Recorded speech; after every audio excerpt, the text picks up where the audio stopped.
Bismillahirrahmanirrahim. Assalamualaikum warahmatullahi wabarakatuh. Sahabat PSM dimanapun kalian berada, bertemu lagi bersama saya, Naza Putra. Pada kesempatan kali ini, saya akan menceritakan sebuah kisah yang dialami oleh seorang sahabat yang bernama Reza. Sebelum saya memulai cerita kali ini, seperti biasa, bagi sahabat-sahabat yang baru mampir di channel ini, saya ucapkan salam kenal. Jangan lupa tekan tombol subscribe beserta lonceng notifikasinya agar kalian tidak ketinggalan cerita-cerita dari podcast Suara Misteri. Follow juga Instagram kami @podcastsuaramisteri. Bagi sahabat-sahabat yang sudah follow dan subscribe, saya ucapkan terima kasih banyak. Jazakumullahu khairan. Semoga kebaikan dari sahabat-sahabat semua dibalas kebaikan yang berlipat oleh Allah Subhanahu wa Ta'ala. Bagaimana ceritanya? Yuk simak cerita berikut ini.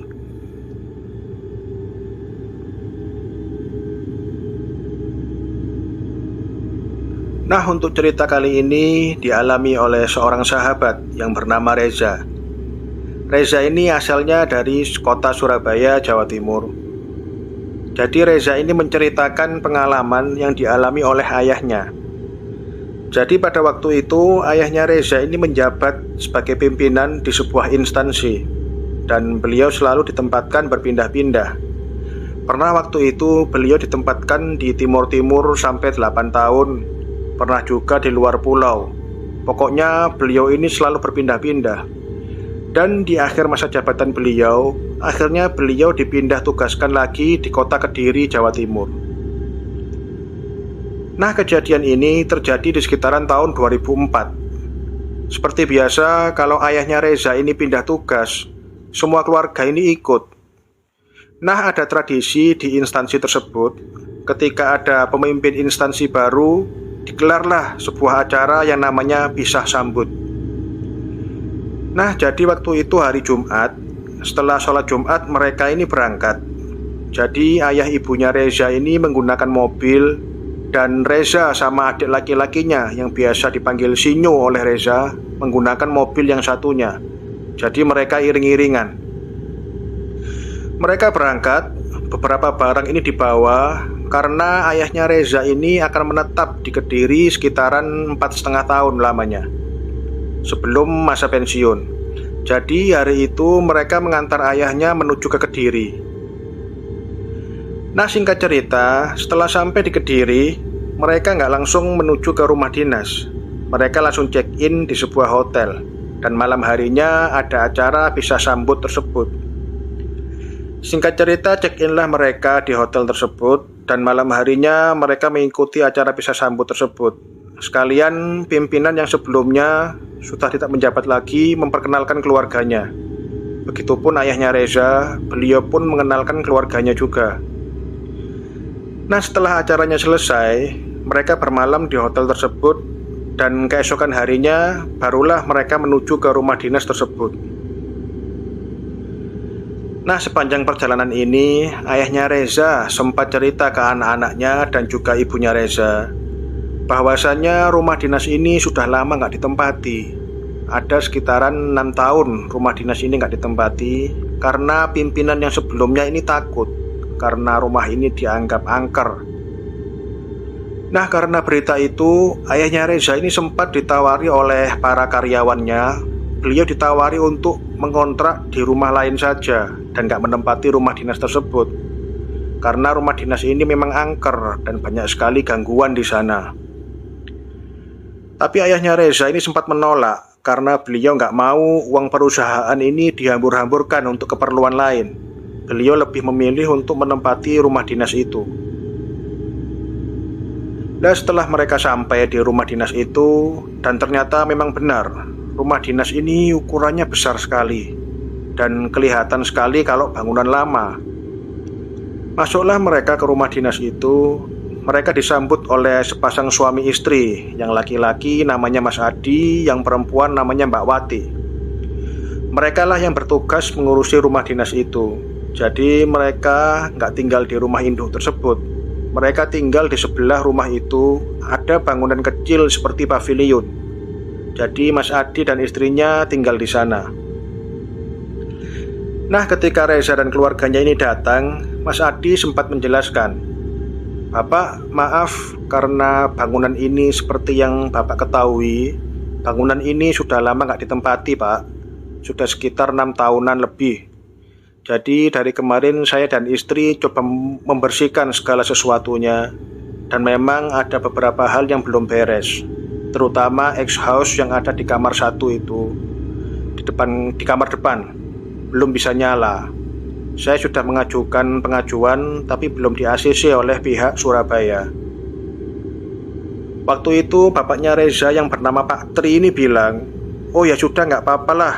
Yang penting anak-anak saya ini bisa nginep di sini dulu untuk beberapa hari." Nah, masuklah mereka. Di rumah induk ini terdiri dari 3 buah kamar. Seperti dijelaskan tadi di awal, kamar pertama inilah yang paling lengkap. Di kamar pertama ini ada kamar mandi dalam, ada AC, ada lemari es, dan ada 1 buah ex-house yang waktu itu memang lagi rusak. Jadi ayahnya Reza ini memilih kamar nomor 1 itu. Sedangkan Reza dan adiknya yang namanya Sinyo menempati kamar yang nomor 2.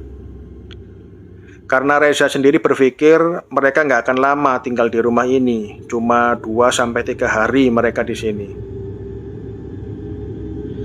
Nah, setelah tinggal di sana, sore harinya Mas Adi dan istrinya ini datang.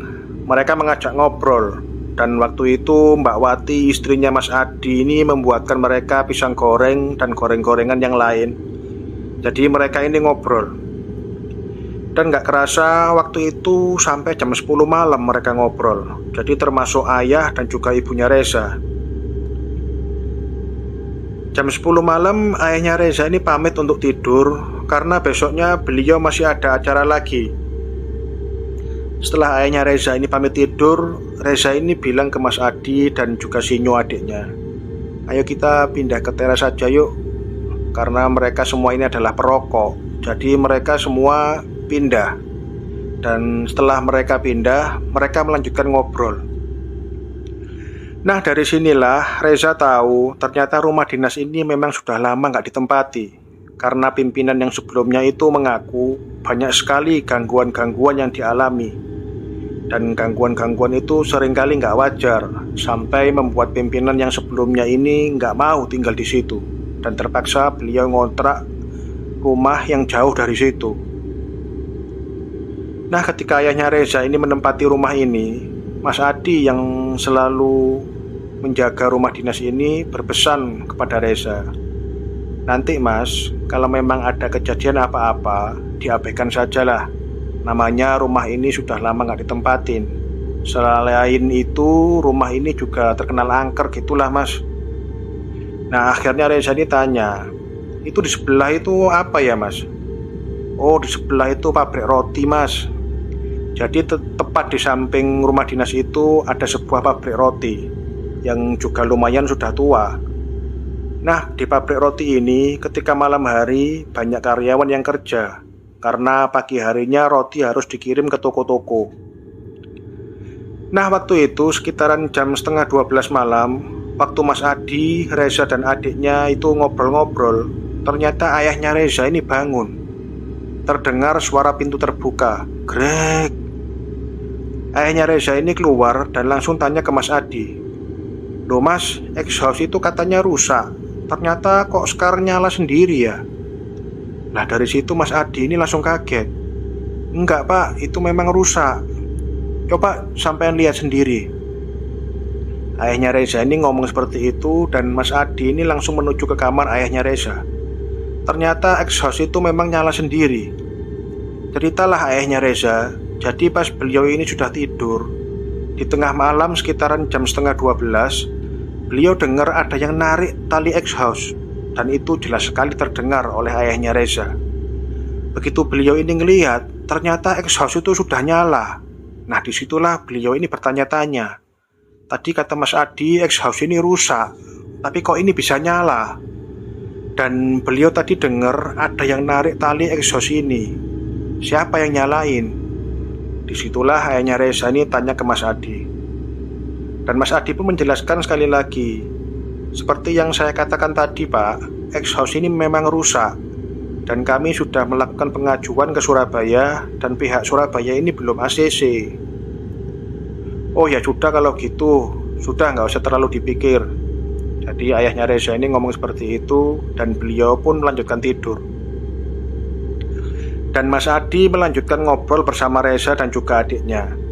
Pas mereka ngobrol ini ya Mas Adi cerita lagi. Ya kan Mas, belum apa-apa sudah ada kejadian yang ganjil. Sampai jam 1 dini hari, akhirnya mereka pun pamit untuk tidur. Reza dan adiknya ini langsung masuk ke kamarnya. Malam itu nggak ada kejadian apapun, tapi yang diingat Reza pada malam itu, di luar, terutama di ruang tengah, dia itu mendengar banyak sekali suara. Kayak seolah-olah di ruang tengah ini banyak orang yang lalu lalang. Bahkan beberapa kali Reza ini dengar di ruang tengah itu ada seperti meja atau kursi yang sedang diseret. Nah, malam itu dia mengabaikan. Pagi itu ibunya Reza ini ngetuk pintu kamarnya Reza. "Le, bangun Le." Nah, Reza pun bangun. Pas buka pintu ternyata ibunya ini bilang, "Le, ini ayah sama ibu pergi dulu ya, karena ayahmu ini ada acara di kantor. Ibu tadi sudah nitipin uang ke Mbak Wati. Jadi kamu nanti tinggal bilang kamu mau sarapan apa, tinggal bilang aja." "Oh iya Bu." Akhirnya ibunya pun pergi. Karena Reza waktu itu masih males-malesan, dia selonjoran lagi di tempat tidur. Nah, nggak lama setelah itu dia bilang pada adiknya yang panggilannya Sinyo ini, "Nyo, coba kamu bilang ke Mbak Wati Nyo, suruh beli sarapan pecel buat kita." "Oh iya Mas." Nah, akhirnya Sinyo pun keluar. Nah, nggak sampai 5 menit, Sinyo ini balik ke kamar sambil marah-marah. "Wah, nggak bener sama sekali." "Kenapa Nyo?" "Itu loh Mbak Wati tak samperin diem aja." Nah, pas Sinyo ngomong seperti itu, gak lama kemudian mereka dengar pintu pagar ini terbuka. Ternyata gak lama setelah itu Mbak Wati ini bilang ke mereka, "Monggo Mas, sarapan dulu, itu sudah saya belikan tadi di luar." Nah, setelah Mbak Wati ngomong seperti itu, Reza ini kaget dan beliau langsung ngomong ke Sinyo, "Loh Nyo, katamu tadi Mbak Wati diem aja, kok sekarang sudah belikan sarapan? Emang belinya kapan kok secepat itu?" "Ya nggak tahu Mas, pokoknya tadi aku ketemu Mbak Wati." Nah, akhirnya mereka menuju ke ruang makan. Di situ ada Mbak Wati yang lagi nyiapin makanan. Akhirnya Reza ini tanya karena penasaran, "Loh Mbak, maaf ya, tadi katanya adikku ini sampean sudah dipanggil, tapi kok diem aja." "Loh, kapan ya Mas?" Nah, Mbak Wati ngomong seperti itu. "Coba Nyo, kamu cerita Nyo." Nah, disinilah Sinyo cerita. Jadi begitu Sinyo ini keluar kamar, dia melihat ada cewek. Dia ini duduk persis di samping gudang, tapi membelakangi si Sinyo tadi. Nah, di sini si Sinyo ini bilang, "Mbak, kami minta tolong dibelikan sarapan pecel ya." Tapi waktu itu si perempuan ini diem. Nah, karena si perempuan ini diem, Sinyo ngomong lagi, Mbak Wati, aku minta tolong dibelikan pecel ya. Tadi ibu katanya sudah titip uang ke Mbak Wati." Nah, perempuan yang disangkanya Mbak Wati ini terus diem. Tapi waktu itu Sinyo ini gak curiga. Nah, ketika mendapat cerita dari Sinyo, akhirnya Mbak Wati ini bilang, "Mas, lain kali kalau ada kejadian gitu lagi, gak usah kaget ya Mas, itu bukan saya." "Loh, kalau bukan jenengan, terus siapa Mbak?" "Yaitu mbaknya yang jaga sini. Biasalah Mas, mbak itu memang sering menyerupai saya. Kadang-kadang beliau itu juga sering menyerupai yang lain, tapi lebih sering saya. Gak hanya Masnya yang dilihati kayak gitu, ini udah sering Mas, udah biasa. Jadi lain kali kalau Masnya ketemu orang yang kayak saya, kalau ditanya gak jawab apapun, sudah jangan ditanya lagi, itu bukan saya." Nah, dengar cerita kayak gitu, akhirnya Sinyo dan Reza ini diem, gak banyak tanya. Karena mereka ini memang tahu kalau rumah itu memang horor, rumah ini angker, dan memang sudah lama gak ditempati. Jadi mereka lanjut makan. Nah, sekitaran jam 10 pagi, mereka mandi, siap-siap, karena ada karyawan dari ayahnya yang mau mengantar mereka jalan-jalan. Mereka ini pingin jalan-jalan ke Gunung Kelut. Nah, setelah mereka siap, akhirnya mereka pun jalan-jalan ke Gunung Kelut. Singkat cerita, sore harinya mereka pun pulang, dan ada kebiasaan di keluarga Reza ini. Ketika maghrib, mereka sempatkan untuk sholat berjamaah. Setelah sholat berjamaah, mereka ini ngobrol. Ada ayahnya Reza, ibunya Reza, dan juga si Sino. Mereka ngobrol sambil makan gorengan, minum teh, ada juga yang minum kopi. Nah, teh dan kopi ini diletakkan di cangkir dan ada tutupnya. Mereka pun ngobrol, lalu ibunya ini tanya, "Gimana Le, tadi Gunung Kelut, bagus nggak?" Dan mereka ngomong apa adanya. "Ya Bu, bagus Bu." Dan waktu di pertengahan obrolan, tutup cangkir yang diminum ibunya Reza ini keangkat sendiri dan kebuang. Dan itu semua mereka ini menyaksikan. Dan ketika mereka ngelihat tutup cangkir ini yang tadinya tertutup lalu terangkat dan terlempar, mereka ini kaget. Astaghfirullahaladzim. Karena kejadian ini benar-benar di luar akal. Dari situlah langsung ayahnya Reza ini teriak-teriak, Mas Adi, Mas sampean kesini Mas, tolong Mas." Nah, Mas Adi pun datang. "Pripun Pak, ada apa Pak?" "Nah ini loh Mas, kita semua yang ada di sini melihat kejadian yang aneh." "Lah emang kenapa Pak?" Nah, ceritalah Reza. "Ini loh Mas Adi, tadi kan tehnya ibu ini ditutup. Nah, tutup cangkirnya ini tiba-tiba keangkat sendiri dan kebuang. Kan gak masuk akal toh Mas." Dan dari situlah Mas Adi ini cuma diam, karena Mas Adi sendiri juga gak percaya dengan kejadian itu. Gak lama setelah itu, ayahnya Reza ini bilang, "Mas Adi, sudahlah Mas, cari orang pintar atau ustadz Mas, suruh bersihkan tempat ini, biar gak ada gangguan-gangguan. Bagaimanapun juga kan saya akan menempati rumah ini selama kurang lebih 4 tahun setengah. Jadi saya minta tolonglah, saya mencari ustadz lah." Nggih Pak, besok insya Allah saya cari. Saya ada kenalan ustadz, biar saya suruh ke sini." Dan setelah kejadian tutup cangkir yang terlempar sendiri dan semua melihat, jadi mereka semakin bertanya-tanya. Jadi rumah ini memang benar-benar angker. Nah, memang mereka juga sudah merasa bahwa hawa atau suasana di rumah ini benar-benar beda dibanding suasana di tempat lain. Malam itu, setelah kejadian ini, mereka pun tidur masing-masing. Nah, di kamar Reza ini kembali mengaku di luar, bahwa di luar terutama di ruang tengah, itu selalu terdengar suara berisik. Kadang kursi diseret, meja bergerak. Mereka ini dengar. Kalau Mas Adi dan Mbak Wati nggak mungkin bisa masuk ke rumah induk, karena mereka tinggal di rumah yang ada di sebelah rumah induk. Dan pintu di rumah induk itu selalu terkunci kalau malam. Nah, yang ada di pikiran Reza, ini memang penunggu rumah sini yang usil. Nah, keesokan harinya, setelah sholat asar, Mas Adi ini datang bersama seorang ustadz. Jadi ustadz ini memperkenalkan dirinya, dan beliau juga membawa beberapa orang santri. Jadi pada waktu itu, langsunglah ustadz ini membacakan ayat-ayat Al-Quran sambil membawa air dan berkeliling rumah. Hal itu dilakukan hampir 1 jam lamanya. Setelah berkeliling rumah, barulah beliau ini mendatangi ayahnya Reza. Beliau memanggil ayahnya Reza dengan sebutan Pak Tri. "Pak Tri, ini insya Allah sudah saya bersihkan semua. Saya suruh pindah semua. Dan insya Allah malam ini nggak ada gangguan lagi Pak Tri." "Oh ya sudah kalau begitu, terima kasih Ustadz. Kalau gini kan saya jadi bisa tidur nyenyak di sini tanpa gangguan apapun." Nah, setelah itu si Ustadz ini pun pamit. Beliau pulang. Malam harinya memang benar, ayahnya Reza ini nggak mengalami kejadian ganjil. Beliau tidur dengan nyenyak.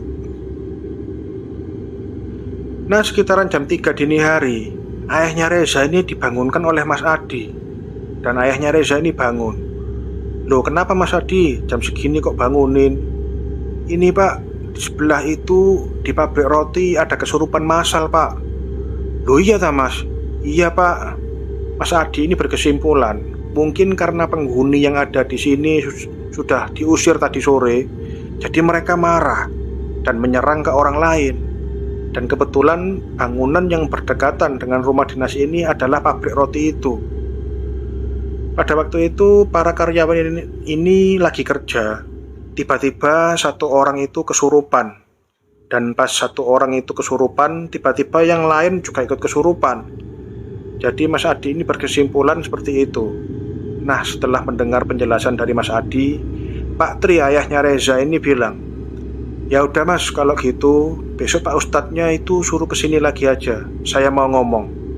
"Oh nggih Pak, nggih Pak." Barulah keesokan harinya Ustadz ini datang lagi.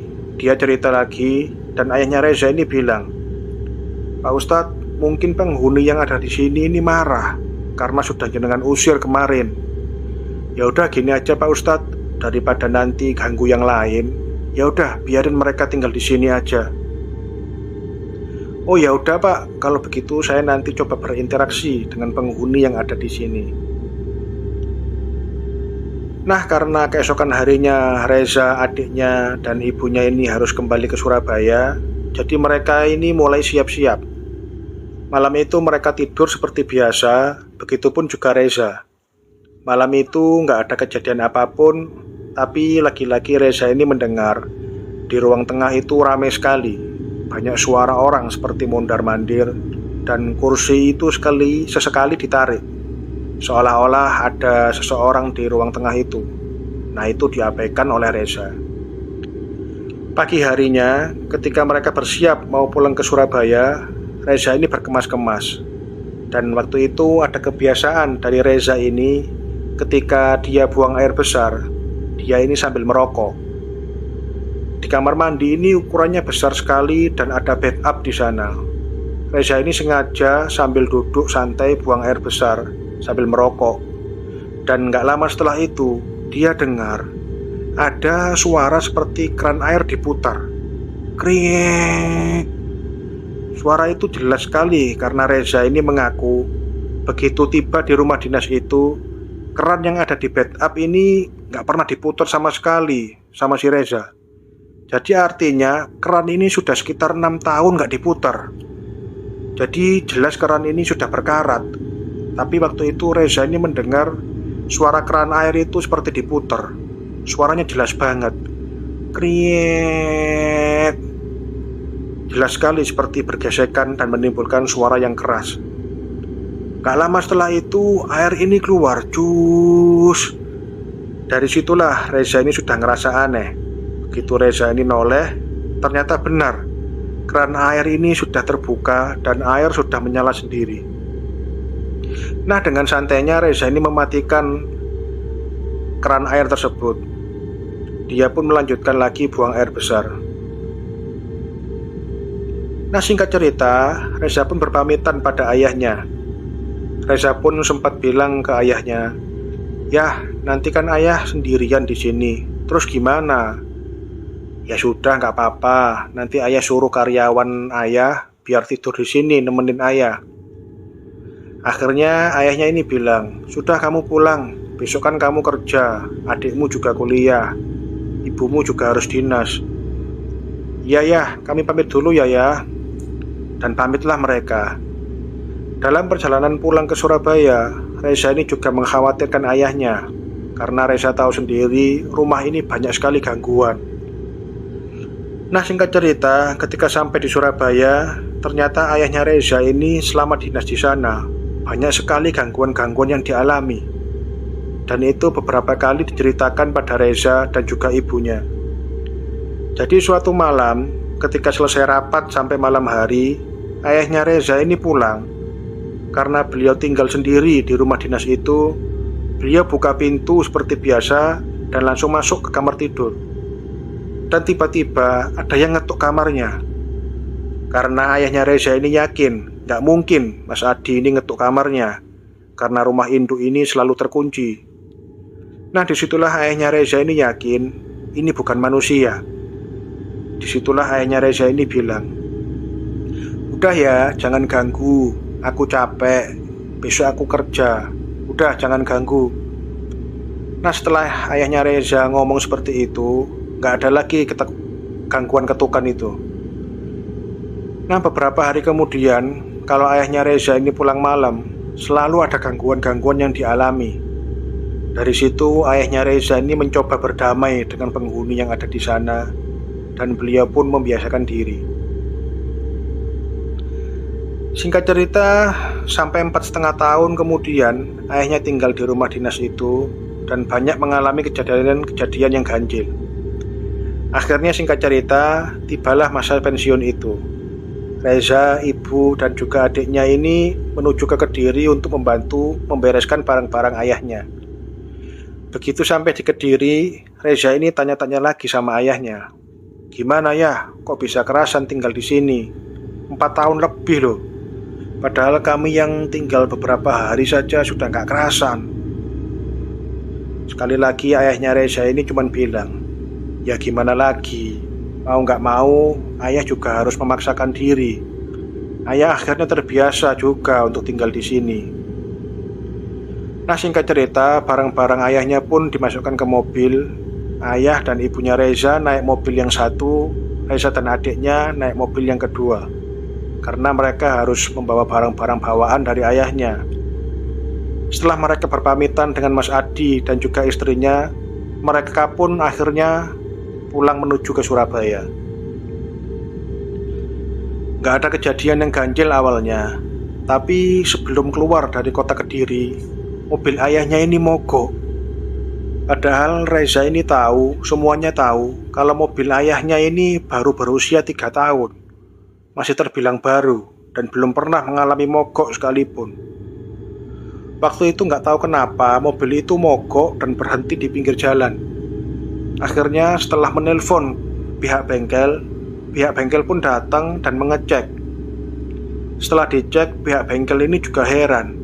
Ini gak ada apa-apa pak, gak ada kerusakan apapun. Dicoba starter lagi, tetap gak bisa. Sampai-sampai orang bengkel ini bingung. Ini kenapa ya, kok bisa kayak gini, gak bisa nyala. Nah, dari sinilah ibunya Reza ini sempat bilang ke ayahnya Reza, "Yah, tadi waktu pulang dari rumah dinas, sudah pamit belum sama penunggunya sana?" Ayahnya Reza juga ingat, iya ya, bagaimanapun selama ini beliau tinggal di sana selama 4 tahun lebih, dan beliau juga berinteraksi dengan penunggu di sana. Nah, karena ibunya bilang kayak gitu, akhirnya ayahnya Reza ini bilang, "Oh iya, sebentar, tak panggil Reza dulu." Reza pun dipanggil. "Le, kita tadi belum pamitan sama Bahu Rekso yang ada di sana." Yang mungkin waktu itu ayahnya Reza ngobrol sambil bercanda. Jadi akhirnya mereka pun berdoa. "Ayo kita berdoa, kita bacakan Al-Fatihah. Insya Allah ini nanti gak ada gangguan-gangguan lagi." Mereka pun akhirnya baca Al-Fatihah. Nah, setelah baca Al-Fatihah itu dan mereka mengucap amin, orang bengkel itu bilang dan teriak-teriak, "Nah, alhamdulillah sudah bisa pak." Secara bersamaan mobil ini langsung bisa nyala sendiri. Entah ada hubungannya atau enggak, yang jelas waktu itu mobil mereka normal kembali. Mereka pun akhirnya melanjutkan perjalanan kembali. Selama perjalanan itu pun gak ada gangguan apapun. Mereka pun jalan beriringan dan sampai di bypass Mojokerto, mereka ini terjebak macet. Waktu itu Reza nggak tahu obrolan apa yang dibicarakan oleh ayah dan ibunya. Reza mendapatkan cerita ini belakangan. Jadi ternyata begitu tiba di kemacetan, ayahnya Reza ini sempat bilang, "Duh, macet apa lagi ini ya bu? Coba kamu dengerin radio bu." Belum sempat ibunya nyalain radio, ternyata beliau ini, ibu dan ayahnya Reza ini dengar di jok paling belakang ada suara perempuan. Itu ada kecelakaan pak, yang di depan itu kepalanya pecah, di depan sana yang bikin macet. Nah, begitu ayah dan ibunya Reza ini dengar suara seperti itu, ayahnya ini sama sekali nggak noleh ke belakang. Tapi ayahnya Reza ini langsung bilang, "Oh iya, makasih ya sudah dikasih tahu." Dan setelah itu mereka jalan lagi. Dan setelah mereka melewati dekat titik kecelakaan itu, mereka melihat ada korban kecelakaan yang tergeletak di jalan dan sudah tertutup koran. Darahnya banyak sekali. Di situ ayahnya Reza ini cuma diam. Innalillahi wa inna ilaihi roji'un. Ternyata begitu mendengar radio sore harinya, beliau semakin yakin bahwa korban yang meninggal di bypass Mojokerto ini adalah korban laki-laki yang kepalanya tertabrak truk dan kepalanya pecah.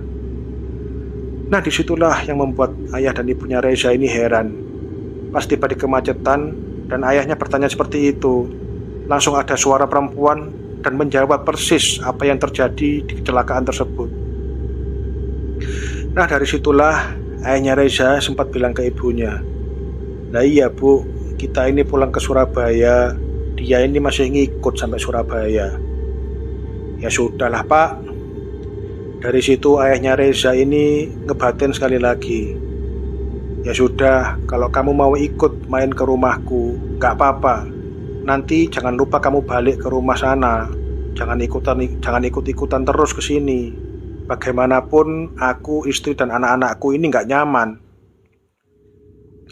Dan kisah inilah yang tak bisa dilupakan oleh keluarga Reza, terutama ayahnya.